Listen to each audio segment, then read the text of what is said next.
Today at Como Elementary School, dozens of students signed a gun safety pledge. They learned what to do if they come in contact with the gun and safe storage with this gun lock. Not only does the brand new Athens City Fire Department headquarters offer better working conditions for their firefighters, it also offers resources for the community, such as this fitness court that's open to the public that anyone can use at any time. Today, there are disturbing new details regarding the murder of 8-year-old Martonio Wilder. He was found dead in his attic in a trash bag on June 28th. Police are still investigating 2 people that were found dead in this home right behind me this morning. They say a man was found dead in the backyard and a woman was found dead inside.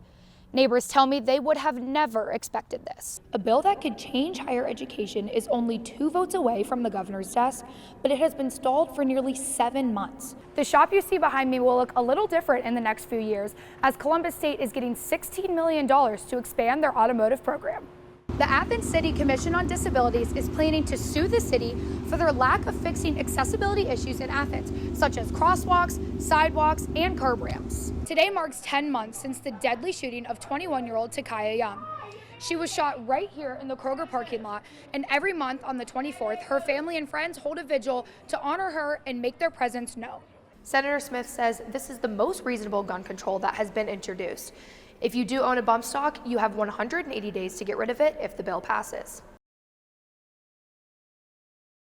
Dozens of students from pre-K to 5th grade at Como Elementary School were taught a unique lesson, not about math or English, but gun safety. If you find a gun, you should stop, don't touch, run, and tell an adult.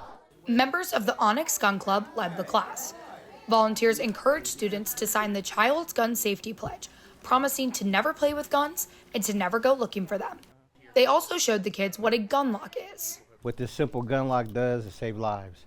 That's why we call it a gun lock in exchange for a life. This is Onyx's 2nd year doing the Gun Lock for a Life program. Its goal is educating parents to be responsible gun owners. I think it's very important because you can't control what goes on in another person's home. So you don't know how well they are with their own gun safety. So you don't know if they leave guns laying around. And their kids may be used to it, but your kid might not. So it's good to try to catch the kids while they're younger and try to get them to stop doing that while they're younger than waiting for them to get older because they think it's fun then and it's not a game. President of Onyx, Thomas Cunningham, says there is nothing more positive than educating children on what to do if they find a firearm. If we get one kid that finds a gun and responds the way we want them to, we've done our job. He says using a gun lock can prevent a child from shooting themselves or someone else. What if that was my grandchild? How would I feel? I mean, sometimes it brings you to tears to see those things happen and what could happen to your child. No, it's not! Caring, spontaneous, and loving. This is how his parents described their son Bentley, who was diagnosed with end-stage kidney disease at 7 years old. I just do stuff that makes me happy, which would make me forget about all the bad things. Bentley goes through dialysis 7 days a week, 9 hours a day.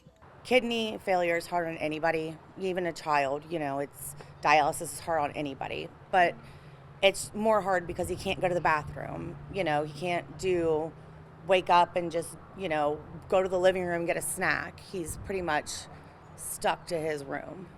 According to the Ohio State Wexner Medical Center, the best option for a kidney patient waiting for a transplant is a living donor. They say recipients have better outcomes from living donors, and the kidney lasts much longer. A living kidney would be our best option. I'm grateful for either one. If you've ever driven around Newark, you may have noticed a few of the billboards advocating for a living donor for Bentley. His father tells me they have over 100 billboards across the country, and he's already gotten more than a dozen calls from people willing to donate. I've never felt the love that I've been getting from, friends, family, and just, like you said, complete strangers. It's, get a lot of emotion going and, some type of stuff, but I just got to try to keep my head up for Bentley and just keep on going, so. It's just so hard to explain how much it means because it's my child. Bentley says he thinks his life would change a lot if he got a kidney. He's most excited to continue riding his BMX bikes and taking a trip to Atlantis. I just would like being able to stay the night at people's house, which I'm never able to do. It's just, the American dream. Work up and start your own business. It's difficult for Ben Gorange to walk through his store. He is the owner of a budding local business, Martha's Bath & Body. After their storefront opened just 6 months ago, it is now closed temporarily because of the fire last week. We started pulling stuff out, and community members came in and helped us, people we didn't even know. Family members came out and helped us. And it was kind of nice to see a community come together for that, but I'm also sad that months of work now needs to be redone. Also affected by this fire are multiple families and their children. You know, they've got nothing. I mean, nobody could walk away with anything. Local coffee shop Ragamuffins is right across the street from where the fire happened. Owner Don Hooper says he saw smoke coming from the building and one of the residents climbing out of his second-story window. It was crazy, and then a wonderful amount of fire truck support from other departments. It was crazy. We had a lot going on for our small town. According to Chief Michael Tyson at the St. Albans Fire Department, this is one of the biggest incidents they've had. He says he's grateful that no one was hurt and the fire didn't spread to other buildings. Obviously, it's a commercial structure, has heavy high life value to it as well. Most of our township and our response area district is residential. So this is up there. This is up there in the top 3 for sure in terms of major incidents. Saturday, October 12th, the bike kickstands were up and support for breast cancer survivors was apparent. Thank you all for coming and donating and helping. Pedal for Pink was created by the Ohio Pink Ribbon Fund.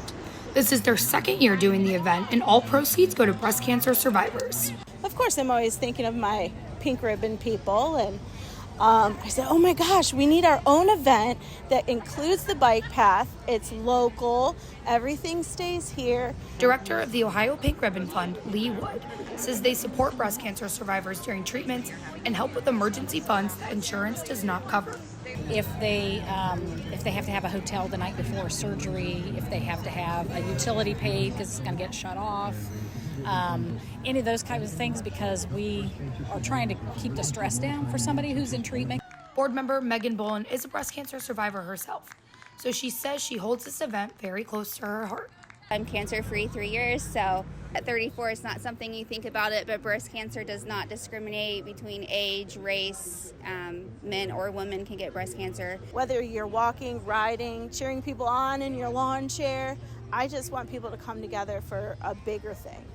Slaybaugh tells me she truly just wants to breathe a new breath to the month of October. I love community. I love helping people feel better, and we're doing it here in Athens County. Reporting for The Post, I'm Kendall Timms.